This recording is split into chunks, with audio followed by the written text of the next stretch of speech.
Chicken masala కలుపుకున్నాం కదా, అలాగే కార్న్ఫ్లోర్, కారము, ఉప్పు, అలాగే అది మైదా పిండి, ఇదైతే కార్న్ఫ్లోర్, ధనియాల పొడి, మిరియాల పొడి, ఇంకా ఎగ్ కూడా వేసుకోవాలి. అట్లానే ఫుడ్ కలర్, అదేంటిది గరం మసాలా పొడి,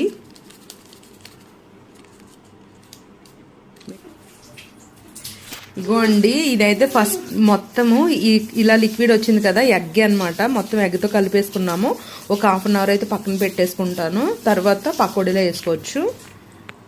మొత్తం మసాలా ఆయిల్ వేడెక్కింది. చికెన్ పకోడీ అయితే వేసేస్తాము. ముందుగా అయితే లెగ్ పీస్లు వేసేసుకుందాము.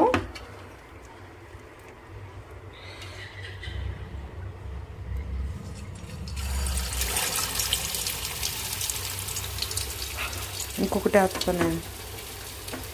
ఎక్కడుందిరా అది? లెగ్ పీస్ మళ్ళీ ఆయిల్ అయిపోతుంది.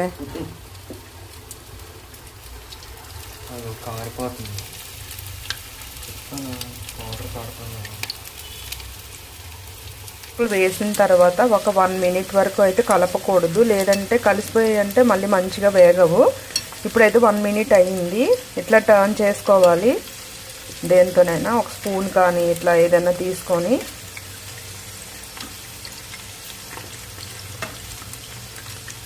ఇట్లా టర్న్ చేసుకోవాలి.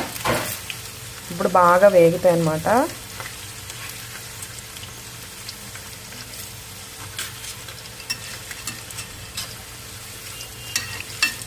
హీట్ ఇప్పుడు సిమ్లో పెట్టుకున్నాను నేను.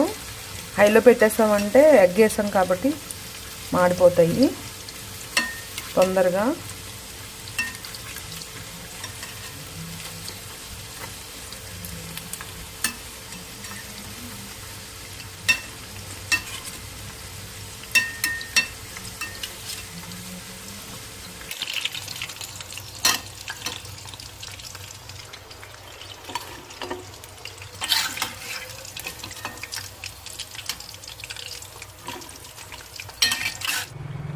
చికెన్ పకోడీ అయితే రెడీ అయిపోయిందండి. లెగ్ పీసులు కూడా చేసాం కదా, ఎంత బాగుందో చూడండి.